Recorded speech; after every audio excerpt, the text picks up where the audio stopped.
오늘도 지난번에 이어서 그 예수께 가는 길 제9장의 말씀을 좀 나누려고 합니다. 9장의 제목은 선교와 그리스도인의 삶이죠. 얼마 전에 제가 이런 이메일을 받았습니다. 복음을 전하고 봉사를 하고 싶고 생애를 주님께 드리고 싶은데 저희 가족 때문에 가정에 묶여서 제가 도무지 아무것도 할 수 없습니다 하는 그런 소식을 보내왔습니다. 저는 어떻게 하면 제 생애를 주님께 바칠 수 있을까요? 하는 이런 질문이었습니다. 여러분은 어떻게 생각하십니까? 주님을 위해서 정말 봉사하고 헌신하고 싶은데 나를 붙잡고 있는 것들이 있죠. 어떻게 해야 될까요? 예수께 가는 길 본문 81페이지를 보면은 이런 글이 있습니다. 자, 그거를 읽으면서 좀 말씀을 나누려고 합니다. 가정 범위 안에 우리의 할 의무가 있다면 우리는 그리스도를 위하여 일하려고 구태여 먼 이교의 지방으로 가거나 가정을 떠날 필요는 없는 것이다. 우리는 이 일을 가정에서와 교회에서와 또는 우리와 서로 교제하며 거래하는 자들과 상대하여 할 수 있는 것이다. 여기 참 귀한 말씀이 나오죠. 우리가 선교하고 말씀을 전하기 위해서 구태여 가정을 떠나서 먼 바다 건너 산 건너 저 이웃 나라에 갈 필요가 없다는 것이에요. 가정 안에 가장 중요한 영혼들이 있기 때문에 그렇다 하는 것입니다. 그래서 우리가 주님께 생애를 바친다는 것은 무슨 아프리카에 가고 러시아에 가야 이루어지는 것이 아니라 어디서 이루어진다는 거예요? 일상생활에서, 가정 안에서 그것이 이루어질 수 있다는 것입니다. 오늘 우리가 이 문제를 집중해서 좀 살펴보려고 하는 것입니다. 가정 안에, 왜냐하면 주께서 주신 귀한 영혼들이 있다는 것이죠. 나의 자녀들과 나의 가족들, 그들이 하나님께서 내게 주신 가장 첫 번째 되는 사명이라는 것입니다. 자, 예수께서 온 인류를 구원하기 위해서 이 세상에 오셨죠. 그런데 그분께서 이 땅에 사시는 시간의 대부분은 어디에서 이루어졌어요? 가정입니다. 이것은 정말 우리에게 많은 것을 생각하게 만듭니다. 복음을 온 세상에 전파해야 되는데 그분의 33년의 반이라는 그 세월에 거의 모두가 가정에서 보내졌다. 직장에서, 일터에서 보내졌다. 이것이 무엇을 얘기할까요? 오늘 우리가 이 문제를 좀 살펴보려고 하는 것입니다. 예수께 가는 길, 이 책의 저자는 그리스도께서 어떻게 가정에서 하나님의 종으로 사셨는가를 설명합니다. 자, 잘 들어보시기 바랍니다. 이 말씀은 중요한 말씀입니다. 우리 구주의 지상생애의 대부분은 나사렛의 공장장에서 고생스러운 일을 하면서 보내셨다. 생명의 주님께서는 농부와 노동자들 사이에서 알아주지도 않고 존경해 주지도 않는 가운데서 지내실 때 불임을 받는 천사들이 그를 곁에서 수종들었다. 예수께서 이 땅에서 이렇게 천한 일을 하시면서 아주 단순한 일을 하실 때 하늘의 천사들이 그 옆에 계셨다는 것입니다. 이런 일들이 우리에게 일어난다는 것을 지금 말하고 있는 것이죠. 계속해서 읽어보겠습니다. 예수께서는 그의 비천한 직장에서 일하실 때에도 그가 병자를 고치시고 갈릴리의 거친 물결 위로 걸어가셨을 때와 같이 충실히 당신의 사명을 이행하셨던 것이다. 그러므로 우리는 가장 천한 의무와 가장 낮은 지위에 있으면서라도 예수와 동행하며 동역할 수 있는 것이다. 이런 말씀을 대할 때마다 저는 정말 하나님은 어떤 분인가라는 것을 생각하게 됩니다. 왜냐하면 말씀 한마디로 우주를 창조하신 하나님께서 이 더러운 세상에 내려와서 목수 일을 하셨다는 것이에요. 이게 도대체 어떻게 이해해야 될까요? 이 일을. 그래서 하나님을 진정으로 아는 어떤 그리스도인이 오래전에 이런 찬송의 시를 썼습니다. 제가 그 시를 읽어드리겠습니다. 만일 하늘의 영광의 언덕 위에 나를 위한 아름다운 저택이 없다고 해도, 만일 그곳에 정금으로 된 거리가 없다고 해도, 보석으로 꾸민 성이나 문이 없어도, 수정 같은 유리 바다가 없다고 해도, 그래도 나는 하늘에 가기 원하네. 나의 친구들이 거기 없다고 해도, 내가 쓸 황금 면류관이 없다고 해도, 다만 그분의 얼굴을 뵐 수만 있다면 나는 만족하겠네. 생명을 버리면서 나를 사랑하신 그리스도의 얼굴만 뵐 수 있다면 나는 그래도 그곳에 가기 원하네. 자, 이 시가 우리에게 무엇을 얘기해 줍니까? 아무런 보상이 없어도 난 하나님만 그곳에 있으면 가고 싶다는 것입니다. 이것이 순수한 신앙의 진면목입니다. 하늘에 무엇이 있어서 가는 것이 아니라, 하늘에 무엇이 멋진 것이 있어서 가는 것이 아니라 하나님과 예수님이 계시니까 나는 그곳에 가고 싶다는 것입니다. 제가 얼마 전에 미국을 다녀왔는데요. 미국이 멋있어서 간 게 아닙니다. 내 사랑하는 자녀가 있고 내가 보고 싶은 부모님이 계시니까 간 것이죠. 우리의 하늘 아버지에 대한 관계도 그렇게 돼야 된다는 것이죠. 이런 신앙을 가진 사람은요, 사탄이 쉽게 공격하거나 무너뜨릴 수가 없습니다. 왜냐하면 어떤 눈에 보이는 물건이나 영광이나 어떤 멋진 것들로 유혹할 수 없는 사람이기 때문에 말이죠. 성도 여러분, 하늘의 왕이신데 이 우주를 기획하고 창조하신 분이신데 이 땅에 내려와서 마구간에 태어나셨습니다. 그리고 자라면서 다른 집의 문짝을 고치면서 사셨습니다. 이것을 우리가 어떻게 이해해야 될까요? 우리 하나님은 그런 분이라는 것입니다. 우리가 신앙에 대해서 오해하면 안 됩니다. 오늘 많은 사람들이 어떤 신앙을 가지고 있습니까? 나는 능력을 받아서 귀신을 쫓아내고 싶습니다. 나는 하늘의 능력을 받아서 기적을 행하고 은사를 하고 방언을 하기 원합니다 하는 그런 그리스도인이 얼마나 많습니까? 저는 우리 중 누구라도 그리스도께서 가지셨던 그런 모습보다, 그런 신앙보다 더 환상적이고 더 황홀한 신앙을 기대해서는 안 된다고 말씀드리고 싶은 것입니다. 예수께서는 가정과 목수일에서 당신의 믿음과 신앙을 활용하시면서 사셨던 것입니다. 그것이 온 세상을 구원하신 구세주의 신앙이었습니다. 그러므로 우리가 이 땅에서 어떤 신앙을 갖고 살아야 될까요? 우리가 거품을 버려야 됩니다. 거품을. 이 잘못된 허상과 거품. 이것 때문에 많은 그리스도인들이 진짜 신앙 속으로 들어가지 못하고 겉모습을 만지면서 무너져가는 것이에요. 그래서 그리스도의 삶을 우리가 잘 살펴보면요, 이 신앙은 한 걸음 한 걸음 차곡차곡 쌓아가는 것입니다. 어느 날 갑자기 높은 꼭대기로 올라가는 것이 아니라는 얘기죠. 예수께 가는 길 이 책의 본문에서 저자는요, 이런 말씀을 합니다. 예수께서는 목수의 비천한 일을 할 때나 물 위를 걷는 놀라운 이적을 행하실 때나 모두 하나님의 위대한 사역을 하고 계셨다. 남의 집에 문짝을 짜주는 일, 그 일을 할 때나 하늘의 능력으로 물 위를 걸으실 때나 광풍을 말씀 한마디로 잠잠케 하실 때나 동일한 하나님의 위대한 사역을 진행시키고 있다. 예수님의 33년 반 동안의 거의 모든 시간은 아주 평범했습니다. 그리고 아주 짧은 시간 동안 하나님의 영광이 그분을 통해서 드러나게 됐던 것입니다. 우리의 삶도 마찬가지입니다. 우리가 가진 인생의 대부분은 아주 평범하게 살게 될 것입니다. 그렇게 우리가 한 계단 한 계단 살아갈 때, 그런 식으로 우리의 시간의 모든 것을 바치고 지나갈 때 하나님께서 그런 영혼들을 택해서 아주 짧은 시간 동안 영광을 드러내신다는 것입니다.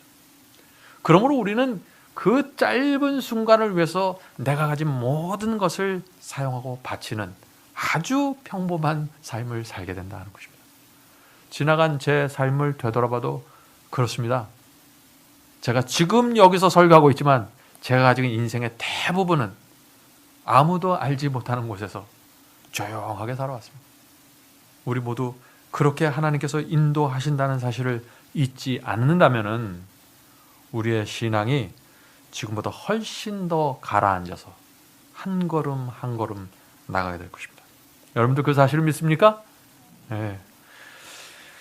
하나님께서는요, 겉으로 나타나는 어떤 결과나 모양을 잘 보지를 않으십니다. 이게 참 우리를 어렵게 만드는 거예요. 하나님께서는 어떤 일을 하는 과정을 중요시 여기십니다. 어떤 일을 할 때 내가 말했던 말들, 어떤 일을 진행시킬 때 나에게서 나타났던 분위기와 태도들과 얼굴 표정들, 그런 것들을 하나님께서는 지켜보신다는 것입니다. 그런 일들에 준비된 영혼들에게 하나님께서는 더 큰 일을 맡겨주신다는 것입니다. 이렇게 생각하면 어떻게 생각하면 참 하나님을 따르는 것이 쉬워요. 왜냐하면 우리가 할 수 있는 그곳에서부터 하나님께서는 우리를 인도하시기 때문에. 우리가 어떤 무슨 고시 준비를 하고 어떤 어려운 시험 문제를 풀어야 뭐를 하는 것이 아니라는 것입니다. 그래서 우리 그리스도인은요, 결과와 상관없이 만족할 수 있는 것이에요. 결과가 별로 시원치 않더라도 내가 그 결과를 이뤄내는 과정 한 단계 한 단계가 신실하고 충성스럽다면 하나님께서는 나를 아신다고 말씀해 주시는 것입니다. 그렇기 때문에 우리가 신앙에 있어서 초조할 필요가 없고 우리의 인생에 대해서 염려할 필요가 없는 것이에요. 성도 여러분, 하나님께서 우리를 인도하시는 길은요, 가정에서부터 시작된다는 이것을 잊지 말으셔야 됩니다. 그래서 이런 말씀이 있는데 여러분들 이런 말씀 들어보셨을 것입니다. 가정에서 그리스도인이 진짜 그리스도인이다. 여러분들 이런 말씀 들어보셨습니까? 이 말씀이 아주 평범하게 들리는 말씀이지만 귀중한 진리가 이 속에 있는 것입니다. 자, 그런데 이 말씀에 문제가 있어요. 왜냐하면 가정에서 그리스도인으로 산다는 게 어때요? 쉽습니까? 어렵습니까? 어려워요, 이게. 어떤 면에서는 교회에서 그리스도인으로 사는 게 훨씬 더 쉬워요. 교회에서는 누가 그렇게 함부로 교만 떨지 않습니다. 네? 교회에서 기도하고 성경을 가르치는 것은요, 어떤 면에서 쉽습니다. 열심히 준비하면 돼요. 그러나 가정에서 그리스도인이 되는 것은 어렵습니다. 왜 그럴까요? 왜냐하면 가정에서는 우리의 자아와 교만이 쉽게 드러나기 때문이죠. 어떻게 내 신앙을 존중하지 않는 저 못된 남편을 내가 존중해 줄 수 있을까요? 어떻게 내 말을 저렇게 고집스럽게 안 듣는 저 못된 아들을 내가 인정하고 받아들일 수 있을까요? 우리의 타고난 성정으로는 참 불가능하게 느껴지는 것입니다. 그래서 가정에서 그리스도인으로 살아가는 것이 어렵다고 다들 말하는 것이에요. 아주 설교를 잘하는 목사님들도 가정에서는 많이 실패하게 되는 것이 바로 여기에 이유가 있는 것입니다. 그래서 예수께서는 가정에서부터 그리스도의 신앙을 보여주기 시작하는 것입니다.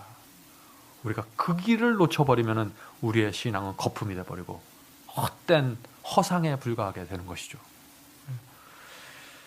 그러므로 우리는 가정에서 그리스도인이 되기 위해서 우리에게 어떤 경험이 필요한가를 이해해야 된다는 것입니다. 어떤 경험이 필요한가? 그것은 무엇일까요? 그 경험은 자아를 굴복하는 경험입니다.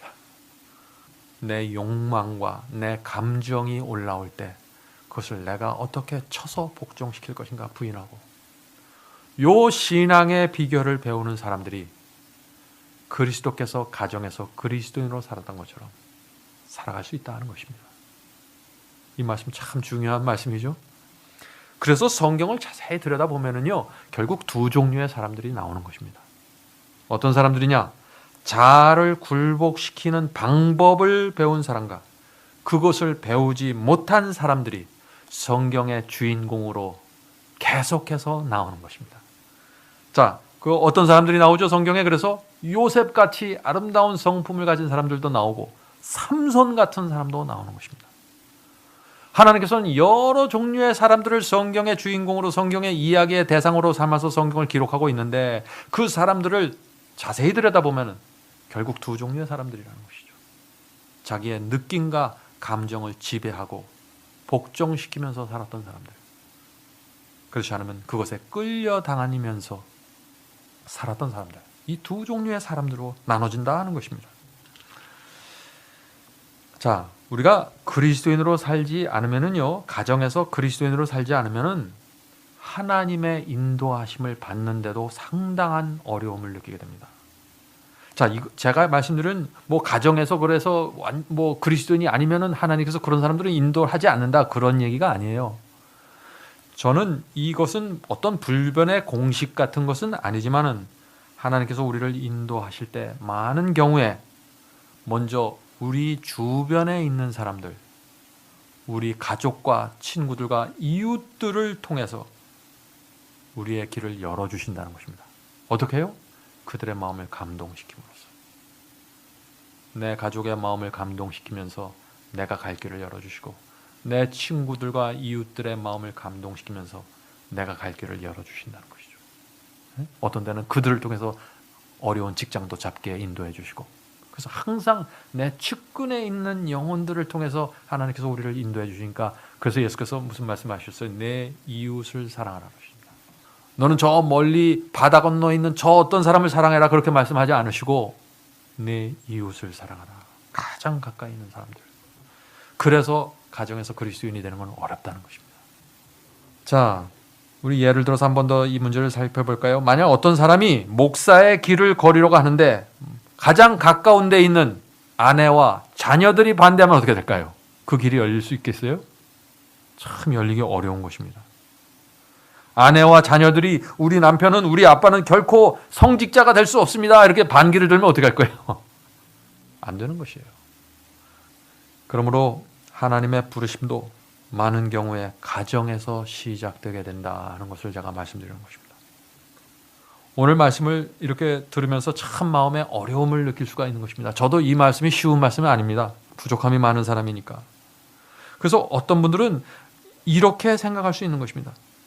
우리 가족들은 다 불신자고 전부 나와 다른 사상을 갖고 있는데, 그래서 제가 가정에서 핍박을 받고 있는데 내가 어떻게 가족들 사이에서, 이런 가정에서 그리스도인으로 살 수 있습니까? 하는 질문이죠. 그런 경우들이 있죠.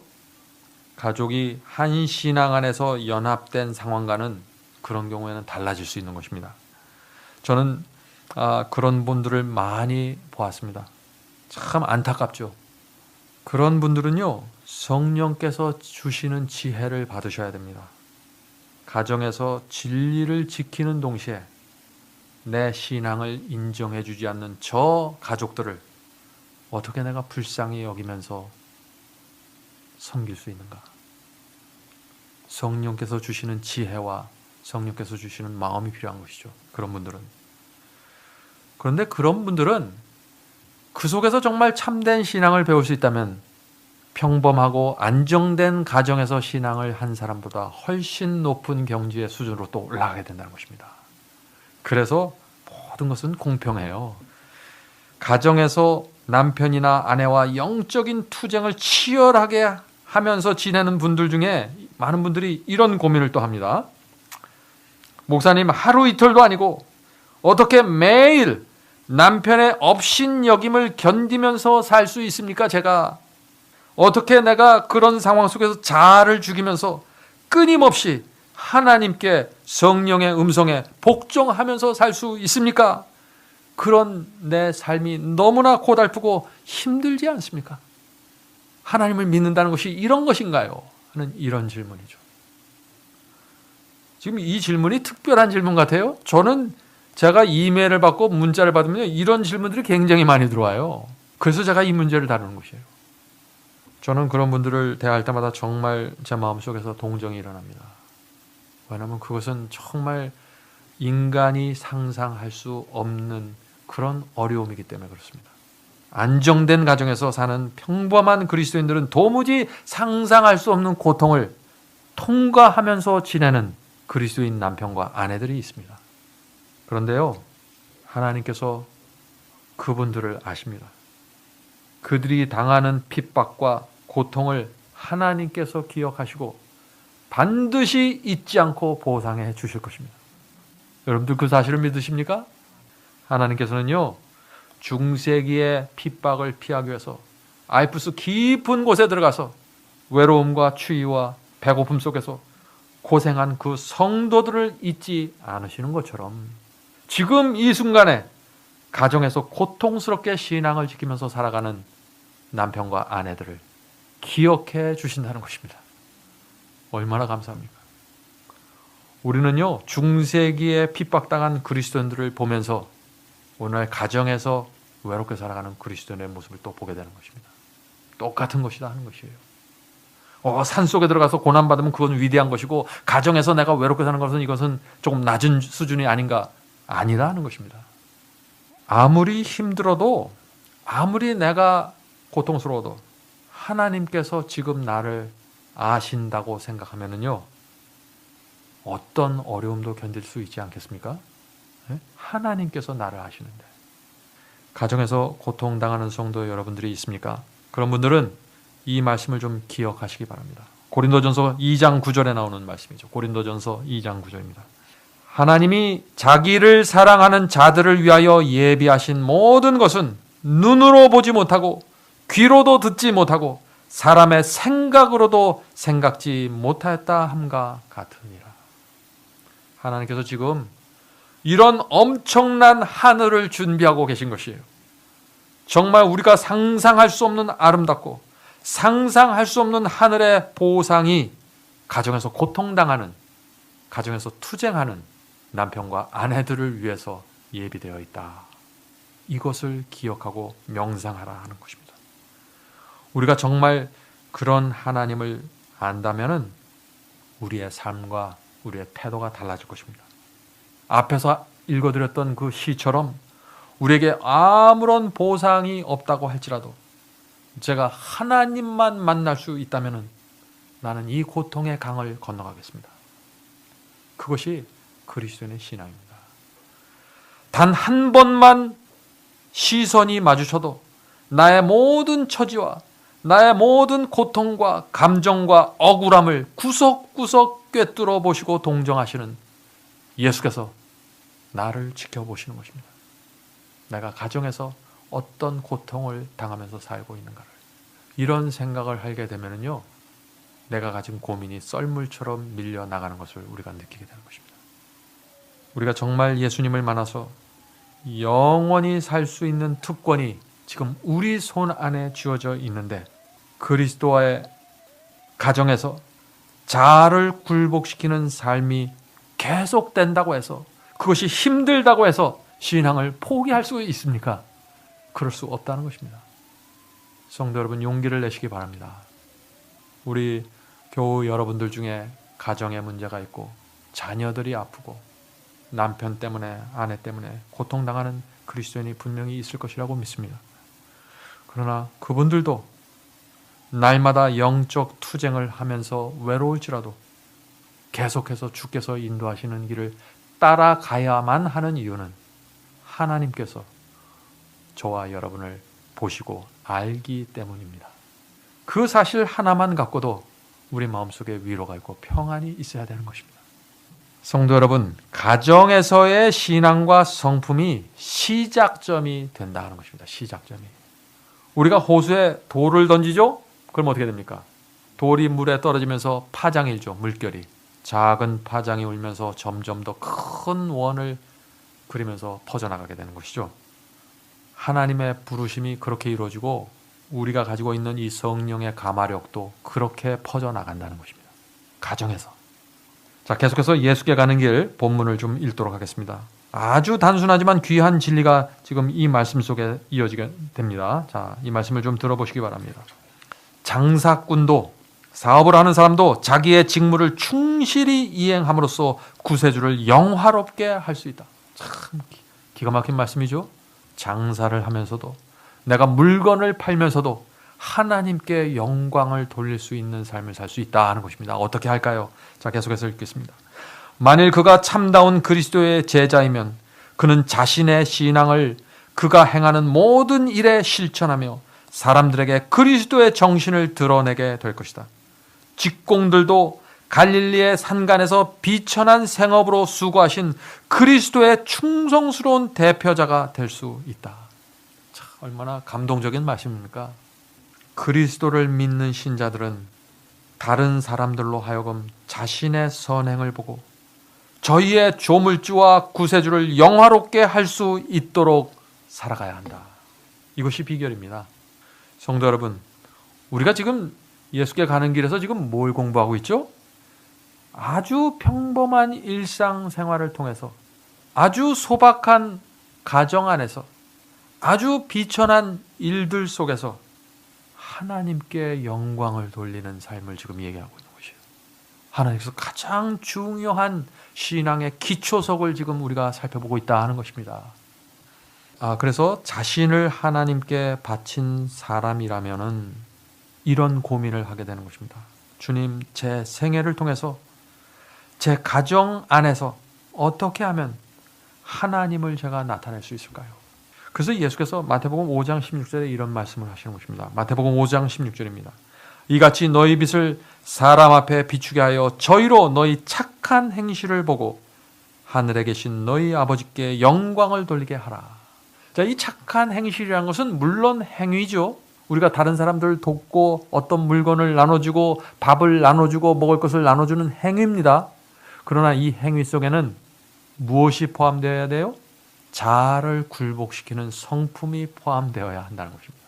어떻게 해요? 우리가 막 신경질 내고 짜증내면서 다른 사람 도와줄 수 있을까요? 그럴 수 있어요.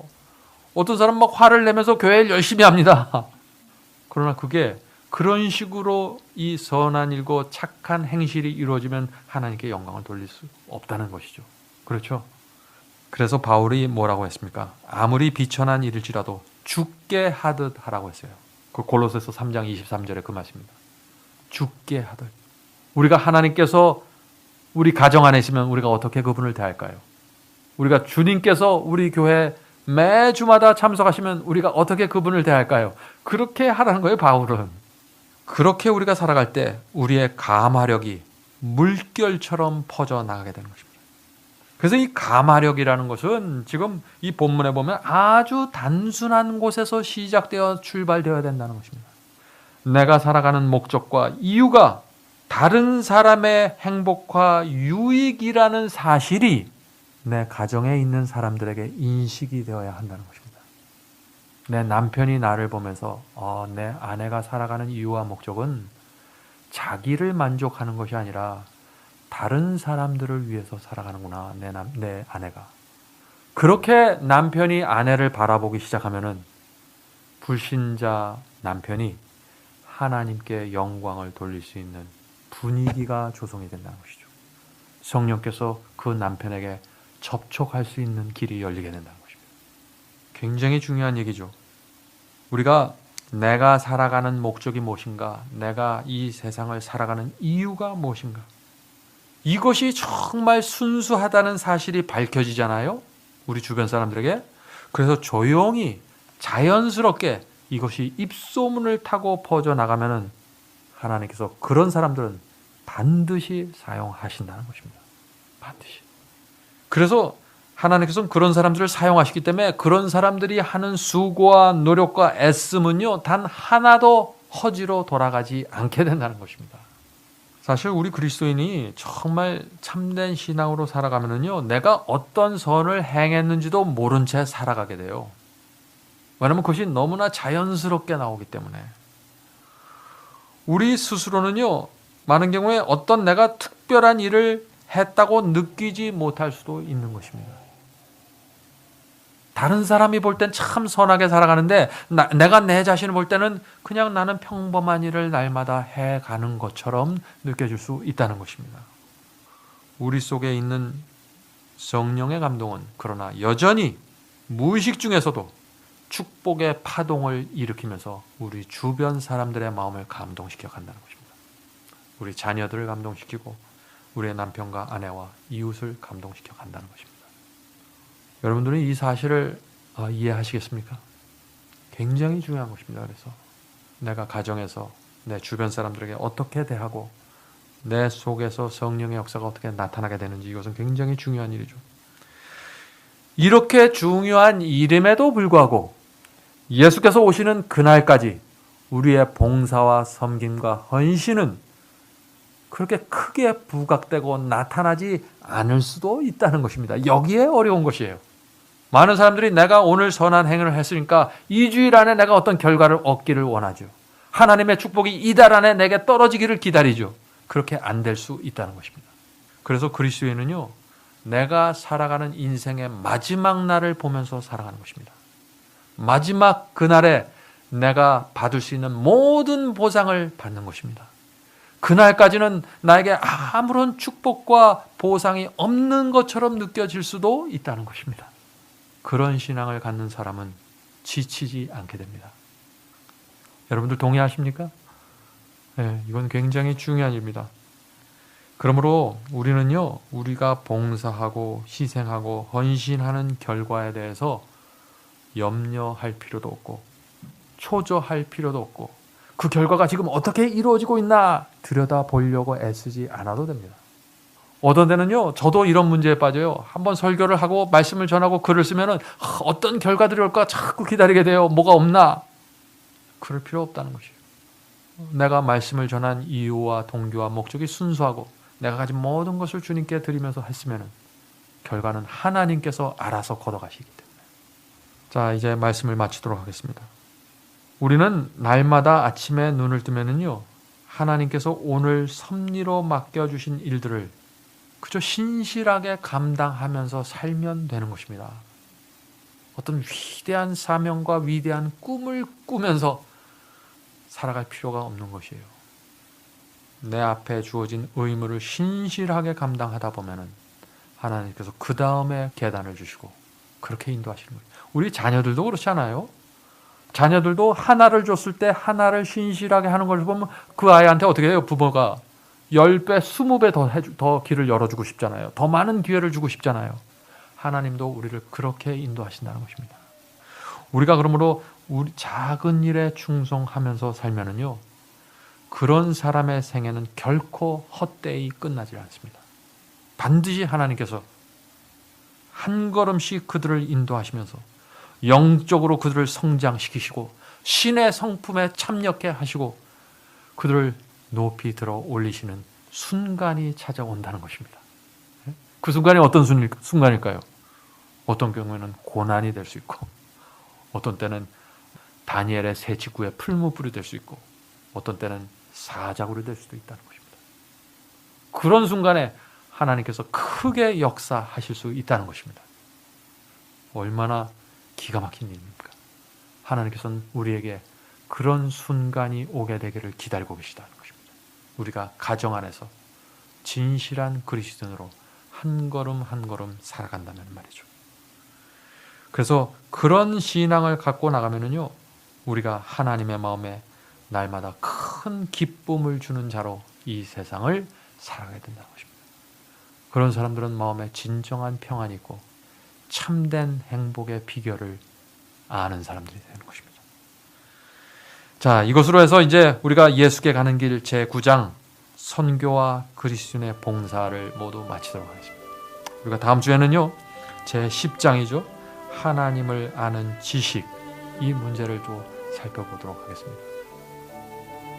하늘에 계신 아버지, 이 험하고 어려운 세상에서 보석 같은 말씀을 주셔서 감사합니다.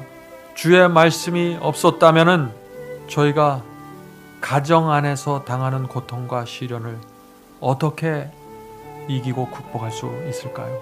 주께서 말씀을 주셔서 믿음으로 그 말씀을 의지하고 한 걸음씩 인도해 주시옵소서. 그렇게 가는 길이 하나님께서 가장 귀하게 여기시고 위대한 사명을 위하여 준비하는 그리스도인의 삶이라는 사실을 저희의 마음에 새겨 주시옵소서.